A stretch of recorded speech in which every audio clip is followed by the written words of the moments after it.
Students, स्वागत है आप सभी का एजुकेशन हब रामकिशन गोदारा पर।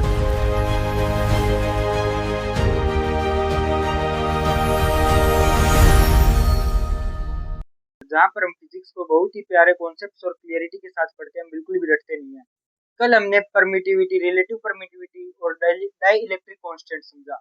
आज का हमारा टॉपिक है range of values of dielectric constant. इसकी हर वैल्यू अलग अलग होती है परमिटिविटी की। आज हम वो डिस्कस करने जा रहे हैं, तो चलिए शुरू करते हैं।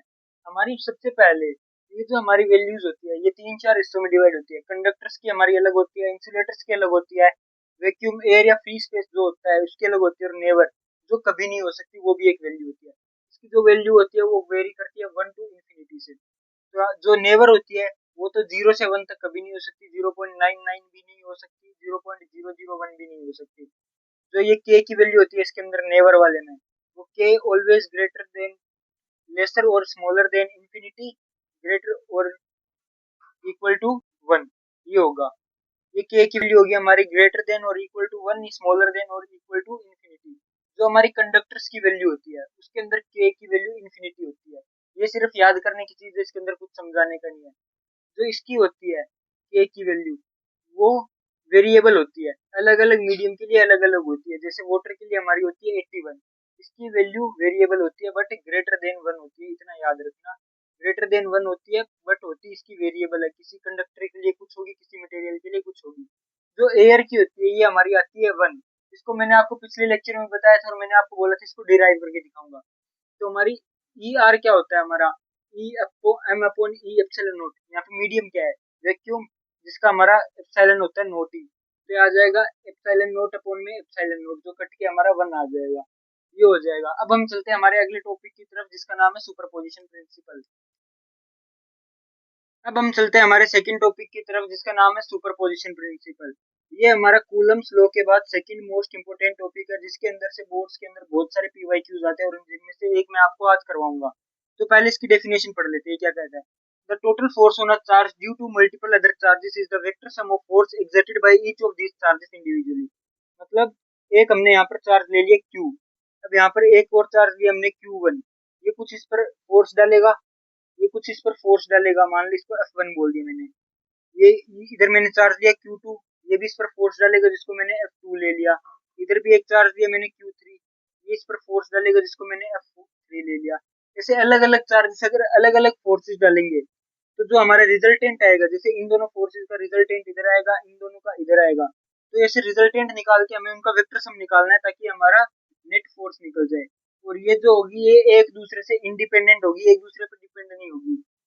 ये कितनी फोर्स डाल रहा है उससे इसका कोई लेना देना नहीं है, और ये कितनी फोर्स डाल रहा है इससे इसका कोई लेना देना नहीं है। तीनों का आपस में कोई लेना देना नहीं है, इंडिविजुअल है, अपने अपने अलग अलग फोर्स डाल रहे हैं, इस पर अलग अलग फोर्स एक्ट होगी और उसके ऊपर वो फिर इसका हम रिजल्टेंट निकालेंगे। अब हम समझते हैं इस सुपरपोजिशन प्रिंसिपल के। मैं आपको 3 इजी स्टेप्स बताने वाला हूँ जो आपको अक्सर ट्यूशन में नहीं बताया जाता है।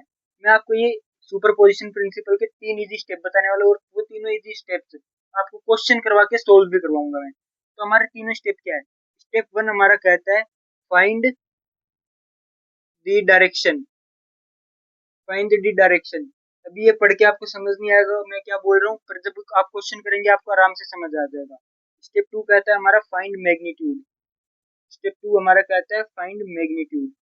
और हमारा जो स्टेप 3 होता है वो हमारा कहता है फाइंड रिजल्टेंट। स्टेप 3 हमारा कहता है फाइंड रिजल्टेंट। ये 3 स्टेप लिख दिए मैंने। अब इन तीनों स्टेप को मैं आपको एक क्वेश्चन के माध्यम से समझाने वाला हूँ। ये सबसे पहले इधर लिख लेते हैं, डायरेक्शन। सबसे पहले हम करेंगे डायरेक्शन, फिर मैग्नीट्यूड, फिर हम करेंगे हमारा रिजल्टेंट।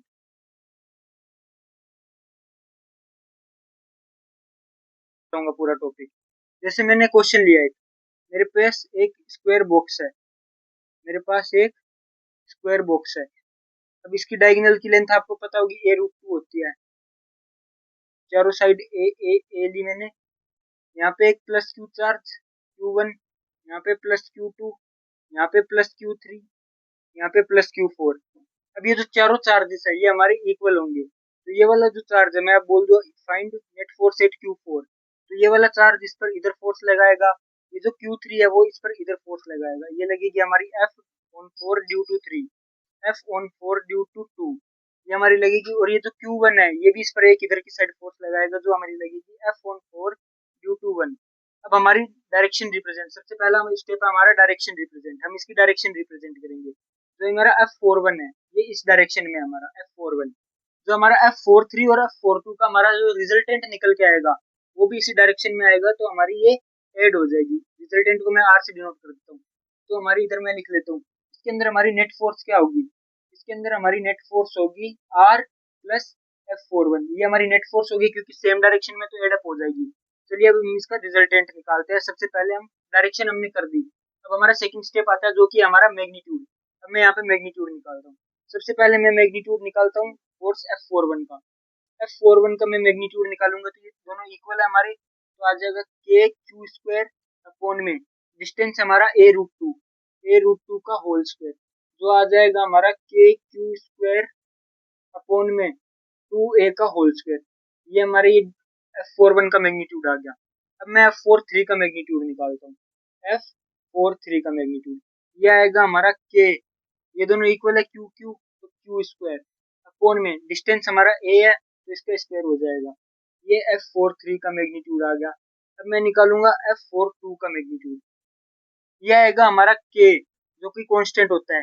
Q2 और Q4 हमारे इक्वल है, तो यहाँ पर आ जाएगा वापस से क्यू स्क्वायर, डिस्टेंस हमारा ए है तो अपॉन में इसका स्क्वायर हो जाएगा। ये हमारी तीनों का मैग्नीट्यूड निकलेगा। अब हम इनका रिजल्टेंट निकालेंगे। इन दोनों का मैग्नीट्यूड इक्वल है, मैं इन दोनों को लेट कर लेता हूँ F1, लेट F1। तो अब हम इसका रिजल्टेंट निकालेंगे। रिजल्टेंट का फॉर्मूला होता है, वेक्टर के अंदर पढ़ा था हमने parallelogram law of vector addition के अंदर। रिजल्टेंट का हमारा फॉर्मूला होता है रूट में ए square plus B square plus में 2ab cos थीटा, ये हमारा इसका फॉर्मूला होता है। तो हम यहाँ पर रिजल्टेंट के अंदर क्या लगाएंगे, ए स्क्वायर क्या है हमारा F1 स्क्वायर, बी स्क्वायर क्या है हमारा F1 स्क्वायर। इन दोनों का रिजल्टेंट निकालना है हमें। F43 और F42 का जो कि रिजल्टेंट इस साइड आएगा, F43 और F42 इक्वल है जिसको हमने F41 लेट किया है, तो आ जाएगा यहाँ पर हमारा 2F1 स्क्वायर कोस थीटा। यहाँ पर ये हमारा एंगल 90 डिग्री का बन रहा है तो हम कोस 90 लेंगे, यहाँ पे हमारा आ जाएगा कोस 90। तो हमारे रिजल्टेंट निकल के आएगा 2F1 स्क्वायर प्लस 2F1 का होल स्क्वायर। कोस 90 की हमारी वैल्यू होती है 0, तो हमारा आ जाएगा रूट में 2F1 का होल स्क्वायर। ये पूरा 0 से मल्टीप्लाई होकर 0 बन जाएगा। Anything plus 0 will be equal to that thing only, तो ये आ जाएगा R is equal to root 2 multiply by F1 का होल स्क्वायर। इस स्क्वायर से ये कट जाएगा, R आ जाएगा हमारा रूट 2F, हमारा R आ गया, हमारा F41 आ गया। अब हमारा नेट एफ आएगा, इससे नेट एफ हम निकालेंगे R प्लस में F की 41। R हमारा क्या है रूट 2F प्लस 41 हमारा क्या आया के क्यू स्क्वायर अपॉन में 2a स्क्वायर, ये हमारा आया है। एफ की वैल्यू यहाँ पर हमारी क्या आई थी के क्यू स्क्वायर अपॉन में a स्क्वायर, तो हम इसको पुट कर देंगे रूट 2 के क्यू स्क्वायर अपॉन में a स्क्वायर प्लस में के क्यू स्क्वायर अपॉन में 2a का होल स्क्वायर। इसको यहाँ पे मैं थोड़ा सा स्टेप सोल्व कर रहा हूँ इसका। अभी जो इसके अंदर ये के क्यू स्क्वायर अपॉन में a स्क्वायर है, इसका भी जो के क्यू स्क्वायर अपॉन में a स्क्वायर है इसको हम कॉमन ले सकते हैं, तो इसको मैं एफ नेट में कॉमन ले लेता हूँ। F net is equal to K Q square upon में ए स्क्वायर, ये मैंने कॉमन ले लिया। हमारा अंदर क्या बचा, अब इससे ये गायब हो गया तो हमारा सिर्फ रूट 2 बचा। यहाँ पे आ जाएगा हमारा रूट 2 प्लस ये था, इसके अंदर से ये पूरा पार्ट गायब हो गया, सीधा बचा 1/2, तो प्लस में 1/2। यही हमारा आंसर हो जाएगा इस क्वेश्चन का। क्वेश्चन थोड़ा टफ है इसलिए मैं एक बार आपको दोबारा समझा देता हूँ। इसके अंदर हमने एक स्क्वायर लिया जिसके चारों चार्जेस इक्वल थे। स्क्वायर का डिस्टेंस था ए और ये वाला डायगोनल का डिस्टेंस हमें पता है a√2 होता है। अगर इसका a√2 है तो ये इस साइड फोर्स लगाएगा F43, ये इस साइड लगाएगा F42 और ये वाला इधर लगाएगा F41। हम F43 का निकालेंगे रिजल्ट मैग्नीट्यूड, जो आएगा हमारा के Q4 और Q3 इक्वल है तो हमारा हो जाएगा क्यू स्क्वायर बन जाएगा, तो हमने यहाँ पे सीधा क्यू स्क्वायर लिख दिया। F42 का यही सेम कॉन्सेप्ट यहाँ यूज होगा, इसका Q2 इसका Q4 जो कि इक्वल है तो के क्यू स्क्वायर अपॉन में a स्क्वायर आ जाएगा। और F41 का हमारा डिस्टेंस चेंज हो गया है यहाँ पर, बस a√2 और सब सेम रहेगा तो ये आ गया। अब इसका हम रिजल्टेंट निकालेंगे, डायरेक्शन हमने रिप्रेजेंट कर दी थी इनकी, अब हम रिजल्टेंट निकालेंगे फॉर्मूला लगाकर। रिजल्टेंट निकालते इन दोनों को प्लस कर देंगे और ये आपका हमारा आंसर आ जाएगा। आज तक का हमारे यहीं तक का था कॉन्सेप्ट। Thank you. हमारे इस चैनल पे बने रहिए। Stay learning stay healthy. अपने फ्रेंड्स को ये चैनल लाइक करें, शेयर करें, सब्सक्राइब करें, अपने फ्रेंड्स को शेयर करें ताकि उनकी भी बोर्ड्स के अंदर हेल्प हो जाए। अब हम आगे पढ़ेंगे कल से, जिसके अंदर हम पहले स्टार्टिंग में पीवाईक्यूज करेंगे।